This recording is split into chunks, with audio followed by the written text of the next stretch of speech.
الحمد لله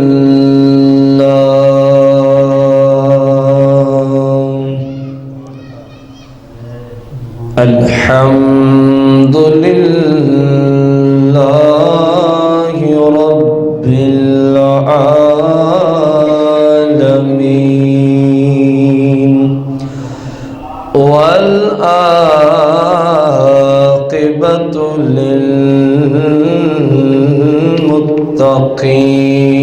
للمتقين والصلاة والسلام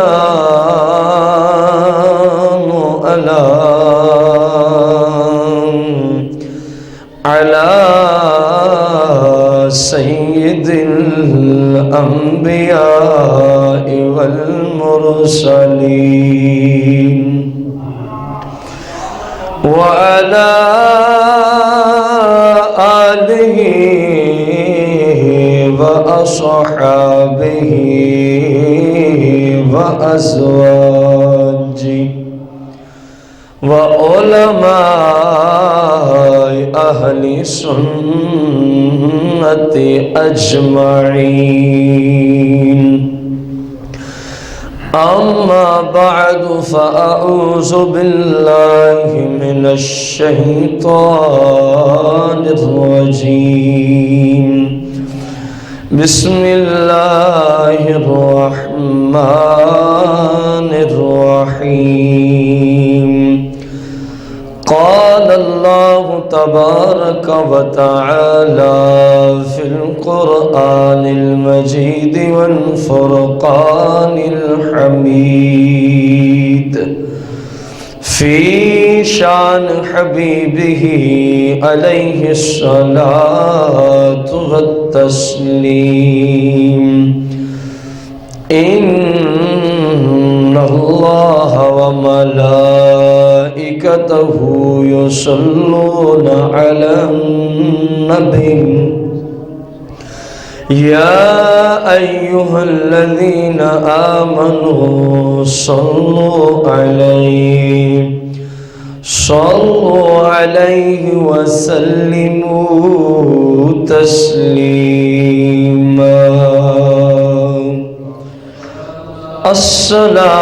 الصلاة والسلام عليك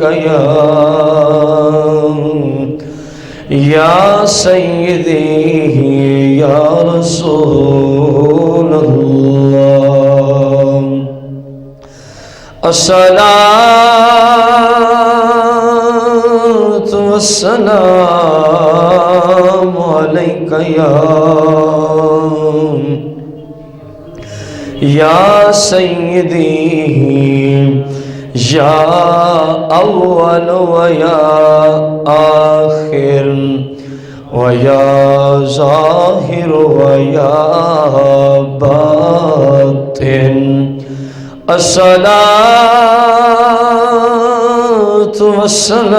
والسلام عليك يا سيدي يا شفيع المذنبين الصلاة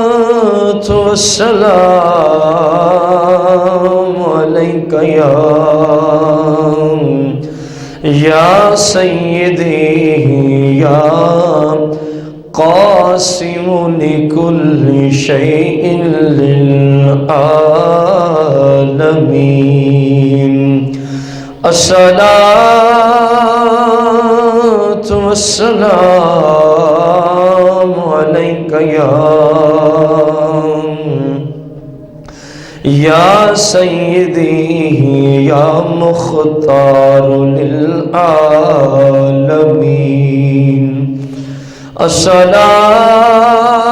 الصلاة والسلام عليك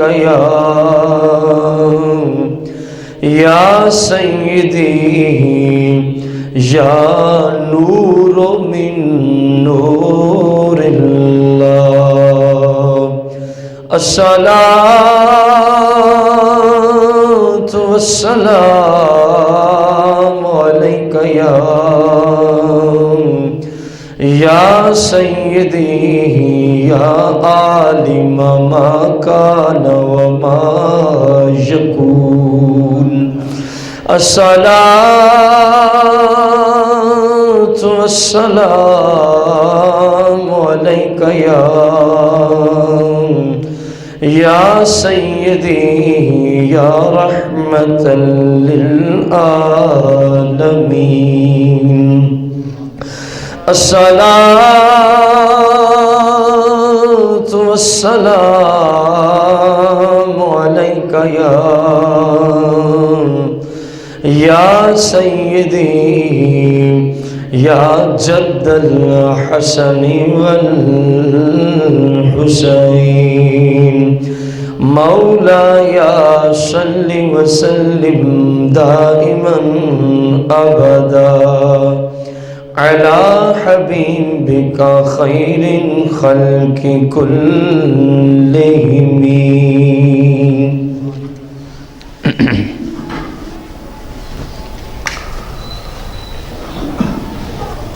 حمد و صلاۃ کے بعد احباب ذی وقار، ہمارے آج کے جمعۃ المبارک کے خطبے کا جو موضوع ہے والدین کی وفات کے بعد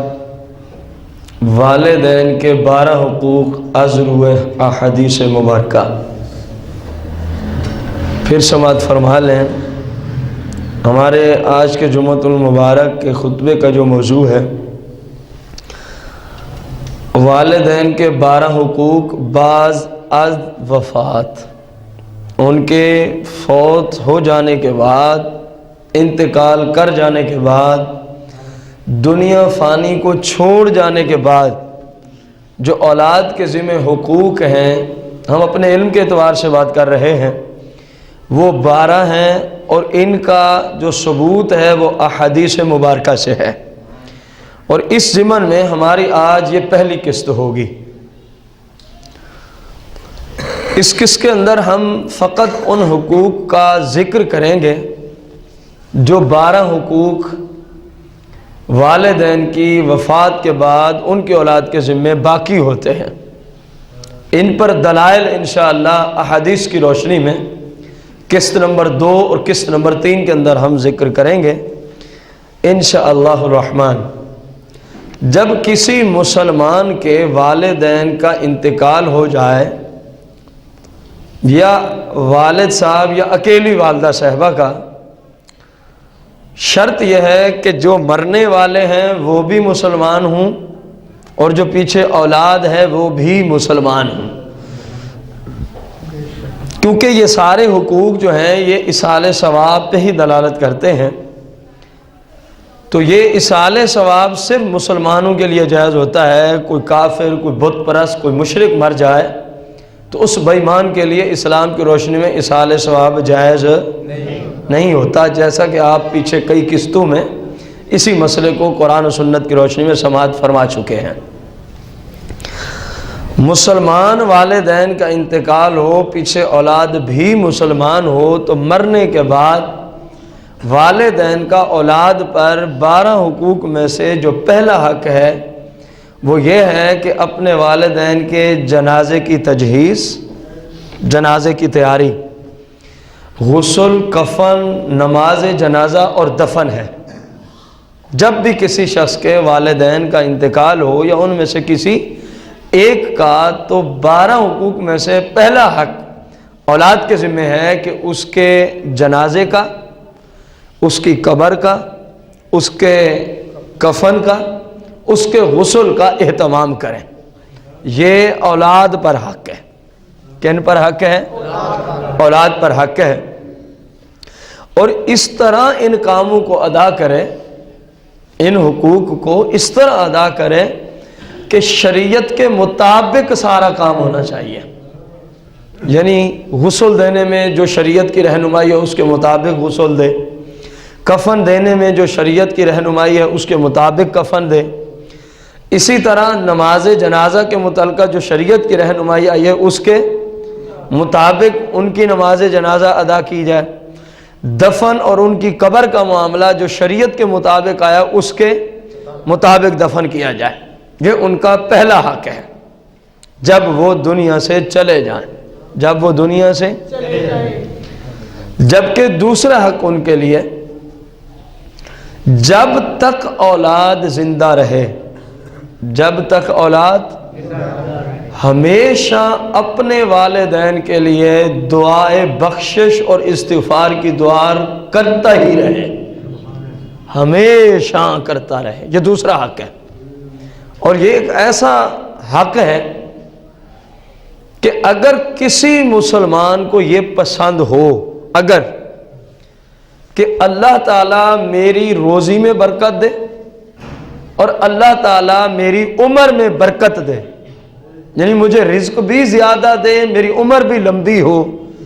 اگر کسی مسلمان کو یہ اچھا لگتا ہو، اور یقیناً ہر ایک کو یہ اچھا لگتا ہے، ہر ایک کو یہ دونوں کام اچھے لگتے ہیں، تو پھر سرکار مدینہ علیہ السلام کا فرمان علی شان ہے، مفہوم حدیث ہے، فرمایا جو اپنے والدین کے لیے، جو مسلمان اپنے دعا کرتا رہے، ان کی خدمت کرتا رہے، اللہ اس کی روزی میں بھی برکت دیتا ہے، اللہ اس کو عمر بھی لمبی عطا فرما دیتا ہے۔ اب کیونکہ وہ رہے نہیں، کیونکہ ہم بات کر رہے ہیں بعد از وفات والدین کے حقوق پر، اب کیونکہ وہ رہے نہیں تو اب ان کے لیے بھلا کیا ہے کہ اولاد ان کے حق میں کیا کرتی رہے، جس طرح کہ دوسرا حق ہم نے آپ کو عرض کیا 12 حقوق میں سے دوسرا حق یہ ہے کہ جب تک زندہ ہے کبھی بھی اپنے والدین کے لیے دعائے مغفرت اور دعائے بخشش میں کبھی بھی غفلت کا شکار نہ ہو، ہر حال میں، ہر آن میں، جب کبھی بھی دعا کے لیے ہاتھ اٹھائے اپنے والدین کے لیے دعائے بخشش ضرور کرے، اپنے والدین کے لیے دعائے بخشش اللہ کی رحمتیں اس پہ بھی نازل ہوں گی اور اس کی دعا کی برکت سے اس کے والدین کی بھی رب بخشش فرما دے گا، کیونکہ یہ بھی ایصال ثواب ہے، کسی کو دعا کرنا یہ بھی ایصال ثواب ہے۔ تیسرا حق، جب کبھی بھی اولاد میں سے کوئی شخص کا بیٹی ہے یا بیٹا ہے کوئی نیکی کا کام کرے، صدقہ ہے، خیرات ہے، اعمال صالحہ ہیں، اب اس کی تفصیل میں آپ چلے جائیں، تہجد ہے، 5 نمازیں ہیں، روزے ہیں، حج ہے، زکوٰۃ ہے، محفل میلاد شریف کراتے ہیں، 11ویں شریف کراتے ہیں، کسی مسلمان بھوکے کو کھانا کھلا دیا، کسی مسلمان کو جو ضرورت مند تھا کپڑے لے کے دے دیے، کسی کو میڈیسن لے کے دے دی، الغرض کوئی نیکی کا کام کرے، اس میں نیت کرے، کیا کرے؟ نیت کرے کہ مولا اس کا ثواب میرے والدین کو پہنچا دے، مولا اس کا ثواب میرے والدین کو پہنچا دے۔ حتیٰ کہ حدیث مبارکہ کے اندر آپ سماعت فرمائیں گے، جیسا کہ میں نے آپ کو کہا آج ہم فقط ان 12 حقوق کی تفصیل آپ کو دیں گے اپنی زبان میں، اگلی قسط، دوسری اور تیسری قسط میں جو 12 حقوق ہم آپ کو آج پڑھائیں گے انہی پر سرکار علیہ السلام کی احادیث مبارکہ ہم لے آئیں گے انشاءاللہ الرحمن۔ پہلے بندہ نفس مسئلہ سمجھ لے کہ وہ 12 حقوق ہیں کیا، پھر ان پہ کسی کو اعتراض ہو تو جب آپ حدیثیں سن لیں گے تو اس کا اعتراض حدیث کی روشنی میں دور ہو جائے گا، اور اگر آپ سادہ لفظوں میں مجھ سے سننا چاہیں تو جو حقوق میں آپ کو عرض کر رہا ہوں یہ حدیثیں سرکار کی ہیں، صرف میں ترجمہ اپنی زبان میں کر رہا ہوں، ریفرنس ہم انشاءاللہ دوسری اور تیسری قسم میں لے آئیں گے انہی احادیث مبارکہ کا۔ اتنے تک حدیث مبارکہ میں آیا کہ اگر یہ نماز پڑھے تو اپنے والدین کے لیے بھی نماز پڑھے، اگر یہ روزہ رکھے سرکار نے فرمایا اس کو چاہیے اپنے والدین کے لیے بھی روزہ رکھے۔ اب اس کے 2 معنی ہیں، اس کے کیا ہے؟ دونوں میں سے جس پہ عمل کر لیں حدیث پہ عمل ہو جائے گا۔ پہلا معنی کہ جب کبھی نماز کے لیے کھڑے ہوں، ضروری نہیں کہ فرض نماز، نفل بھی ہو، 5 نمازیں تو مسلمان پڑھتا ہی ہے نا، پریشان کیوں ہو گئے؟ میں نے مسلمان کی ہی بات کی، آپ کو سمجھ آ تو گئی ہوگی۔ جب یہاں سے جملہ بولا جاتا ہے نا مسلمان، تو اس سے مراد ہوتا ہے کامل مسلمان، جو نماز نہیں پڑھتا اگرچہ ہم کافر اس کو نہیں کہہ رہے، لیکن کامل مسلمان نہیں ہے وہ، لیکن وہ مسلمان کامل ہے جو نماز نہ پڑھے، وہ کامل مسلمان نہیں ہو سکتا۔ یاد رہے 5 وقت کی نماز تو ہم 24 گھنٹوں میں پڑھتے ہیں کہ نہیں پڑھتے؟ اب سرکار نے جو فرمایا کہ اپنی نماز کے ساتھ والدین کے لیے بھی نماز پڑھ، پہلا مطلب یہ ہے انہی 5 نمازوں میں نیت کر لے، یا اللہ ان کا ثواب میرے والدین کو بھیج دے، یا اللہ ان کا ثواب میرے، سرکار نے فرمایا تیرے ثواب میں کمی نہیں آئے گی، تیرے ثواب میں کمی نہیں آئے گی، بلکہ اگر تو ان کو نہ بھیجتا تو جتنا تجھے ملنا تھا، اب اگر تو والدین کو ساتھ بھیج رہا ہے تو اس سے 3 گنا اللہ تجھے اجر بڑھا کے عطا فرما دے گا، اور اگر زیادہ مسلمانوں کو تو ثواب بھیجے گا تیرے ثواب میں کمی نہیں آتی۔ فرمایا جتنے مسلمانوں کو تو بڑھاتا جائے گا رب اتنا تجھے زیادہ اجر عطا فرماتا جائے گا۔ جب بھی نماز پڑھے، ایک مطلب یہ ہے۔ دوسرا مطلب مفسرین نے، محدثین نے یہ بیان کیا کہ جب کبھی نماز پڑھے تو کم از کم 2 رکعت ان کے نام کی بھی پڑھ ڈالے۔ مثلا ہم آئے ہیں نا جمعہ کی نماز پڑھنے، تو اب جب ہم جمعہ کی نماز سے فارغ ہوں تو آخری 2 نفل میں ہی بھلے، یا اللہ یہ 2 نفل اس لیے پڑھ رہا ہوں کہ ان کا ثواب میں اپنے والدین کو بھیجنا چاہتا ہوں۔ ایک مطلب یہ بھی ہے، ان دونوں میں سے جو نیت کر لیں گے والدین کو اس کا ثواب پہنچ جائے گا، والدین کو اس کا ثواب۔ اسی طرح فرمایا کہ جب اولاد روزہ رکھے تو اپنے والدین کی طرف سے بھی روزہ رکھے۔ اس کے بھی مینوان یہی 2 معنی ہیں۔ پہلا معنی ہے جب کبھی روزہ رکھے، رمضان کا ہے یا غیر رمضان کا ہے، واجب ہے، فرض ہے، نفلی ہے، کوئی بھی ہے، تو پہلا مطلب یہ ہے کہ جیسے ہی روزہ رکھا اللہ کی بارگاہ میں نیت کرے، مولا اس کا تو نے جو مجھے ثواب دینا ہے میں تیری بارگاہ میں عرض کرتا ہوں یہ میرے والدین کو بھی پہنچا دینا، یہ میرے والدین کو بھی پہنچا دینا۔ سرکار فرماتے ہیں تیرے ثواب میں کوئی کمی نہیں آئے گی، اللہ بڑھا کے دے گا، تیرے والدین کو بھی پورا ثواب اللہ پہنچا دے گا، تیرے والدین کو بھی اللہ پاک پورا ثواب۔ اور دوسرا معنی یہی ہے جو آپ کو پیچھے نماز کے اندر ذکر کیا، محدثین نے جو لکھا، چاہے تو اپنے والدین کے نام کے نفلی روزے رکھیں، چاہے تو اپنے والدین کے نام کے نفلی۔ اسی طرح آپ نے اعتکاف کیا، دیکھیں نا جملے آئے ہیں کہ اعمال صالحہ میں سے کوئی عمل بھی کرے، نیت کر لے مولا اس کا ثواب میں نے اپنے والدین کو بھیجا ہے،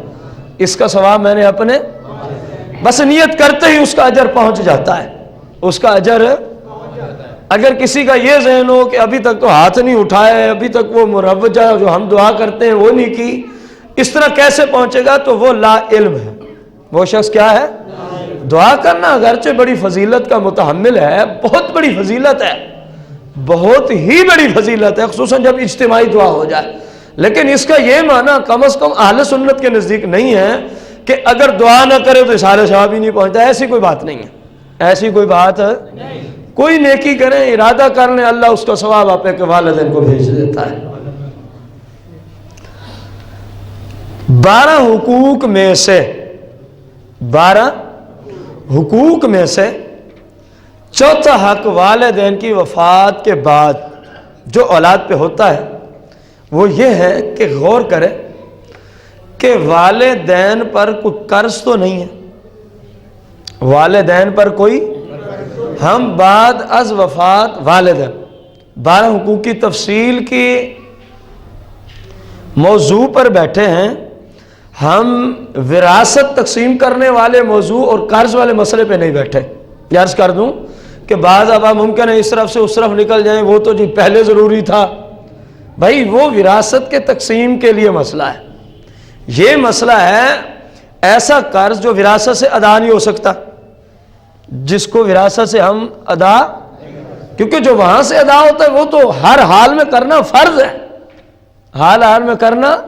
وراثت بعد میں جاری ہوگی، وہاں تو نظام ہی الگ ہے۔ یہاں یہ بات ہے ایک بندہ فوت ہو گیا، اس پر 2 لاکھ روپے کا قرض ہے، جبکہ وراثت میں ایسی کوئی چیز ہی نہیں ہے، جبکہ وراثت میں ایسی کوئی،